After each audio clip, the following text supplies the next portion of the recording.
Para sahabat, selamat berjumpa dengan saya Rohmadi Mulyono. Ini merupakan video yang ketiga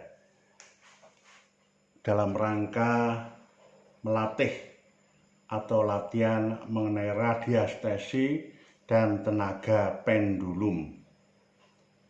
Banyak sahabat-sahabat yang sudah mahir, yang sudah pandai, bisa dilihat di YouTube, dan saya adalah salah satu dari mereka yang terus belajar dan belajar untuk menambah kekayaan bersama. Pada kesempatan ini secara cepat akan saya ulang tentang hal-hal yang lampau atau 2 YouTube sebelumnya mengenai pendulum dan mengenai air bawah tanah.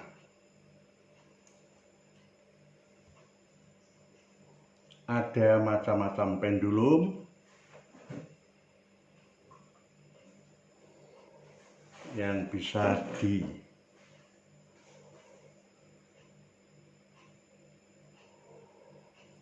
dengan pendulum kita mencoba menggerakkan atau pendulum ini biar bergerak searah jarum jam.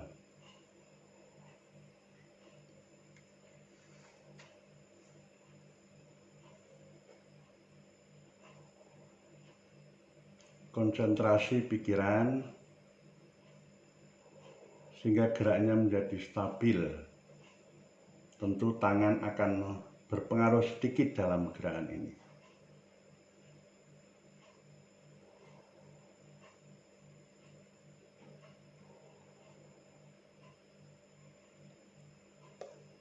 Kemudian konsentrasi pada berlawanan dengan jarum jam. Misalnya, apakah mengenai kesehatan dalam diri saya ada penyakit atau tidak. Seandainya memang tidak ada penyakit, ya no. Seandainya ada penyakit dalam diri kita, salah satu organ, yes. Bagaimana selanjutnya, yaitu nanti pada latihan-latihan berikutnya. Ini harus dilatih dengan tekun, jangan sampai putus asa. Lalu gerakan namanya vertikal.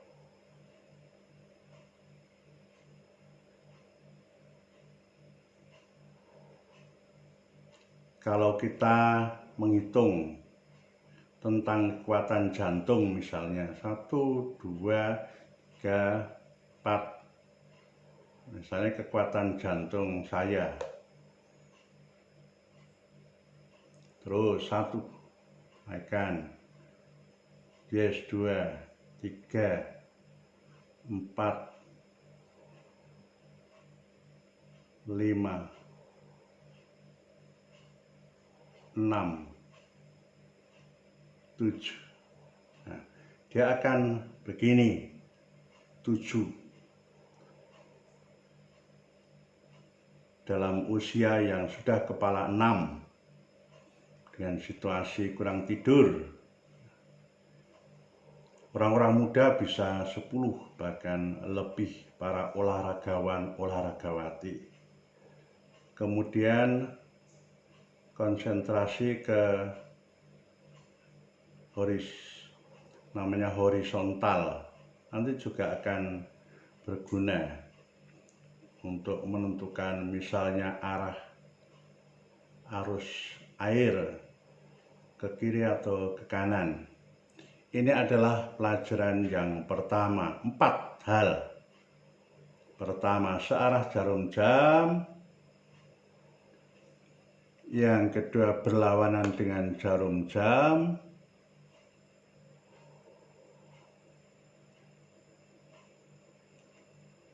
Yang ketiga, bisa horizontal dulu,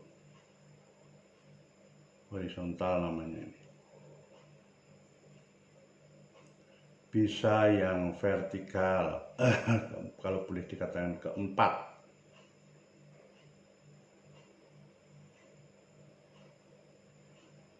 Itu bisa menggunakan pendulum seperti ini.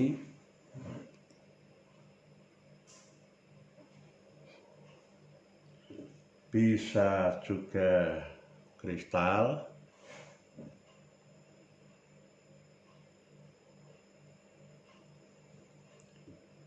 Bisa juga aksesoris apapun, yang penting ada benda yang diikat dengan bisa tali atau bisa rantai halus.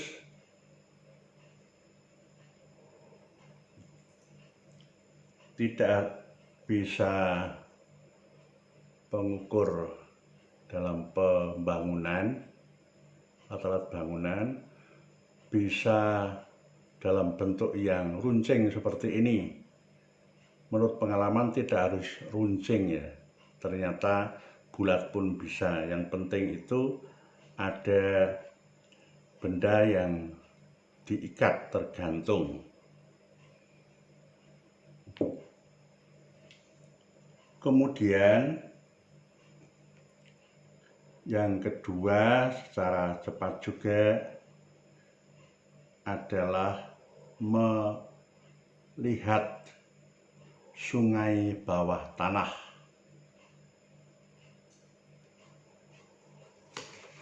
Kemarin saya perlihatkan di sini.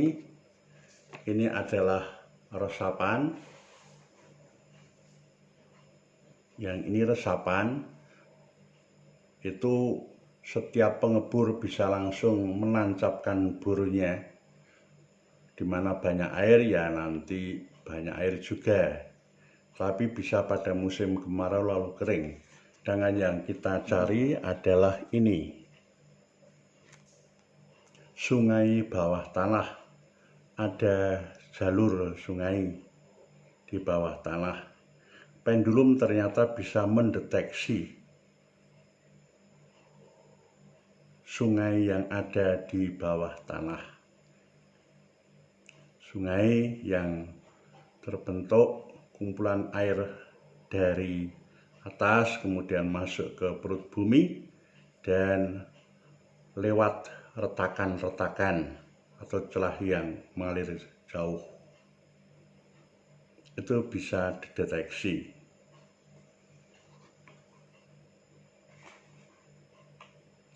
Dalam kesempatan ini saya akan mempraktekkan suatu tempat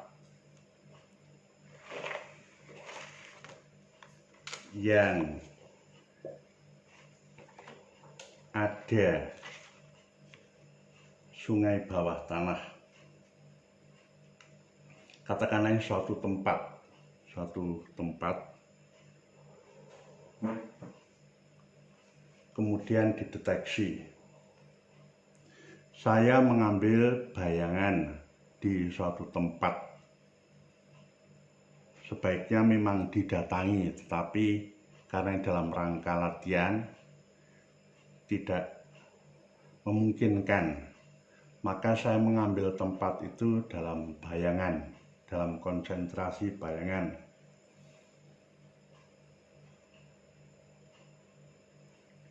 Seandainya ini tempat yang luas, entah kebun atau bahkan ruangan atau rumah, kita bisa berjalan dari sini. Apakah ada di tanah ini suatu sungai bawah tanah? Kita bisa berjalan terus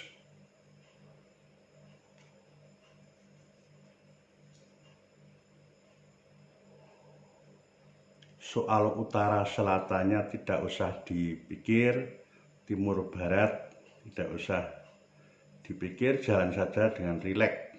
Kalau nanti ada, itu aku membayangkan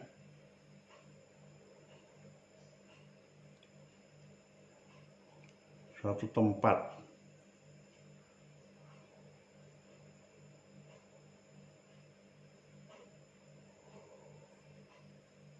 di sini ada rasa di badan itu merinding, bulu kuduk itu sedikit berdiri,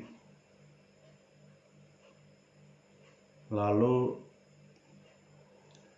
ada bayangan air bawah tanah.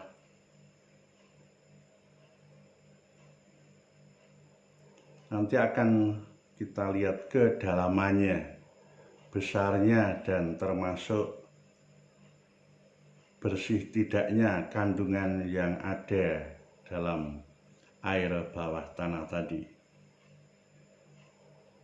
Ketika berjalan terus, pendulum itu akan berputar ke kiri. Itu artinya sudah lewat. Tapi kalau mundur lagi,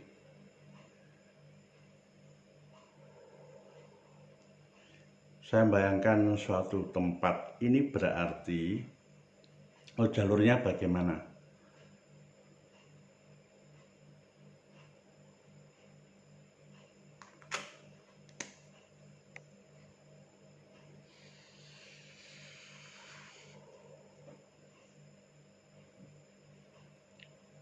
Ini mengapa saya beri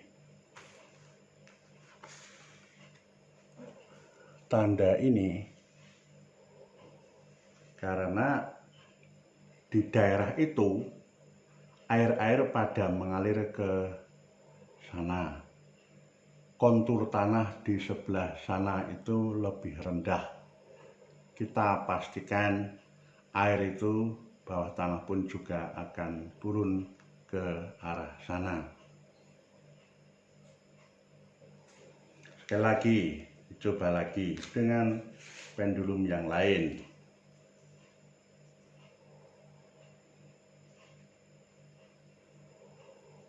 Kita memusat. Dulu saya tidak punya bayangan bahwa bisa mendeteksi jarak jauh. Ternyata bisa jarak jauh antar pulau, di luar pulau, di lain kota. Kalau di kota luar negeri yang pernah kita tinggali, kemudian kita punya bayangan kuat di sana, itu bisa. Tapi kalau atau bisa dilihat di Google, ada alamat jelas. Sekarang ini dengan Google, peta yang ada dalam Google, kita bisa mendeteksi. Memang lebih akurat kalau bisa datang, itu paling hebat, sehingga tahu kontur tanah. Ini sampai di sini ada rasa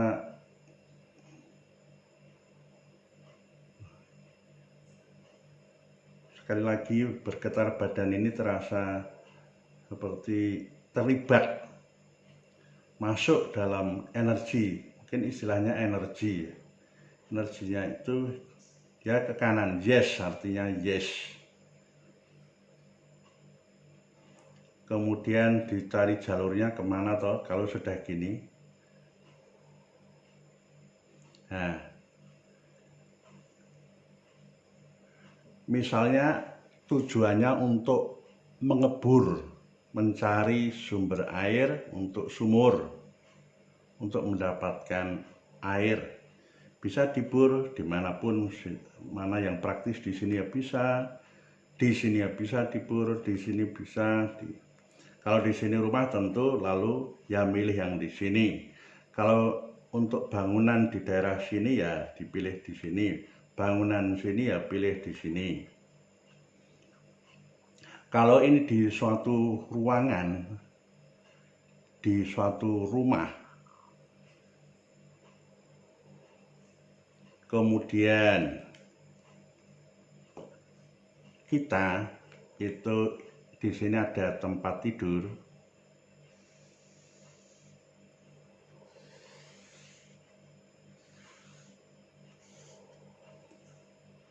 apalagi ini bantalnya di sini, bantal, kemudian kita tidur di sini.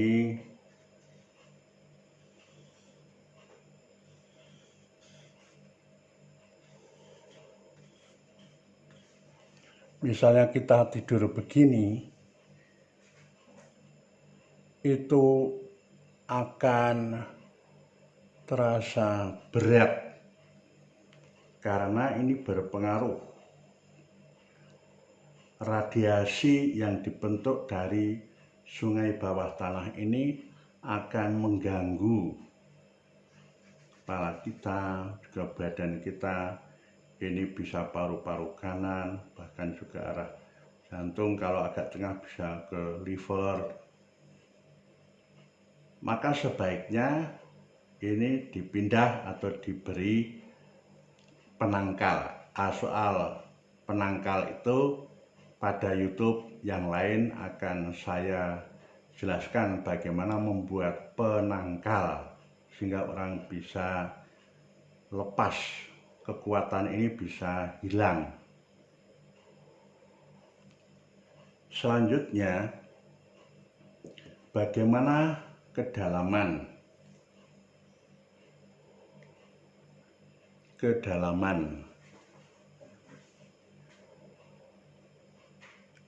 aliran sungai bawah tanah ini.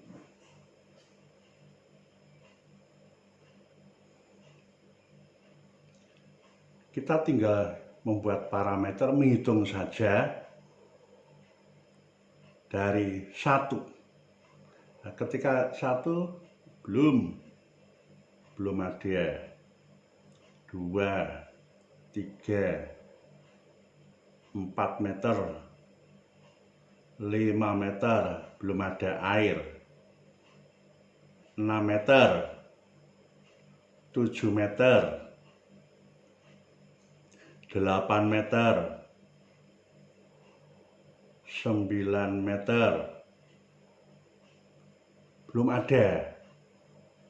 Jadi Anda mengebur, kita mengebur, belum ada. Seandainya ada, itu air resapan. 10, 11, 12. Nah, ini mulai ada airnya.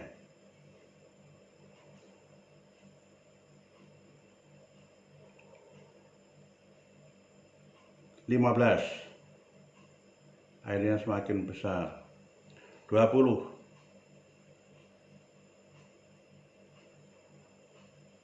25, wah ini airnya. 30 meter, 35 meter, 40, airnya besar. Ini semakin besar tentu kalau ada orang tidur di atasnya semakin berpengaruh. 50, 60, carilah air bawah tanah itu yang bisa sampai sedalam-dalamnya dan itu tetap melingkar seperti 50. Ini hanya sampai 50.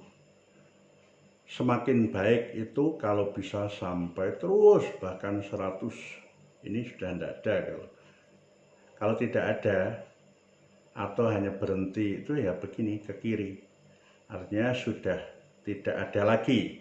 Maka jangan ngebur melebihi 50 atau 60, malah tidak ada.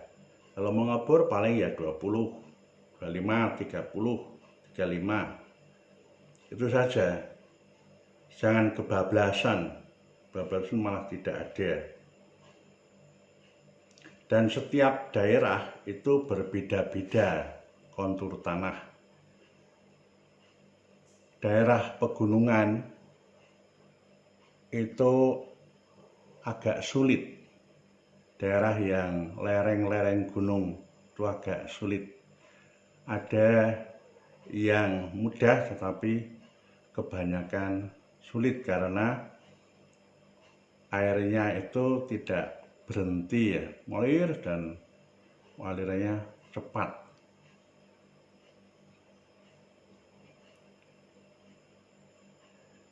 Ini adalah kedalaman. Tadi mulai dari ketika mulai lagi kedalaman 12 tadi.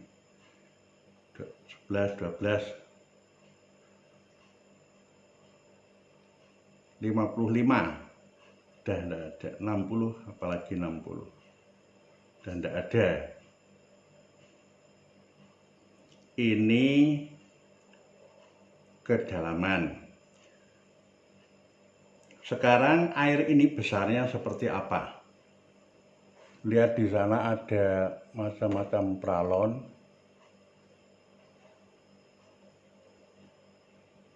Ada macam-macam pralon.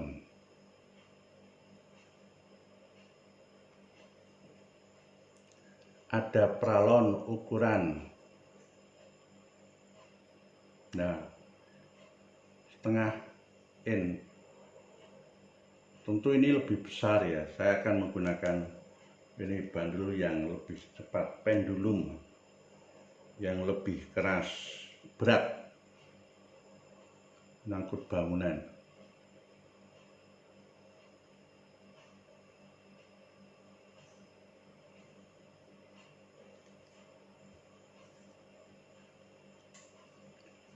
Kemudian kalau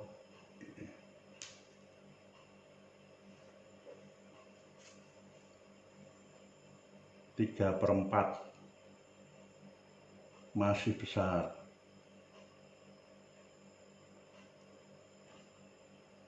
satu in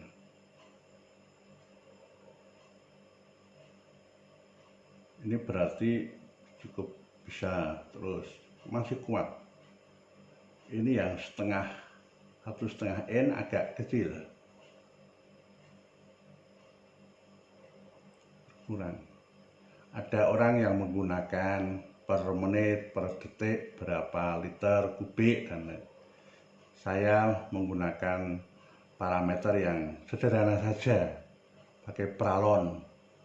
Berarti kalau ini tidak sangat besar. Kalau untuk keluarga-keluarga cukup bisa. Tapi kalau untuk perusahaan yang ingin mengambil sebanyak-banyaknya air untuk bisnis, saya kira ini kurang, sangat kurang. Tidak bisa. Jadi inilah saudara-saudara. Kemudian pada berikutnya nanti akan saya tunjukkan bagaimana mutu air. Di sini secara garis besar kita sudah tahu arahnya, kemudian bagaimana ini bereaksi pada orang yang tidur di atasnya, akan mimpi-mimpi buruk, badannya menjadi meriang, menjadi panas, menjadi tidak enak, tidak bisa lelap tidurnya. Kemudian kedalaman, kemudian tadi mengenai besarnya. Pada YouTube selanjutnya secara lebih detail tentang air, macam-macam air itu ternyata dilihat dari pH-nya, power of hydrogen, itu akan bisa dideteksi. Terima kasih saudara-saudari, sahabat-sahabatku. Kita hidup dalam syukur kepada Allah Tuhan kita, kasih pada sesama dan juga pada alam ciptaan Tuhan. Amin.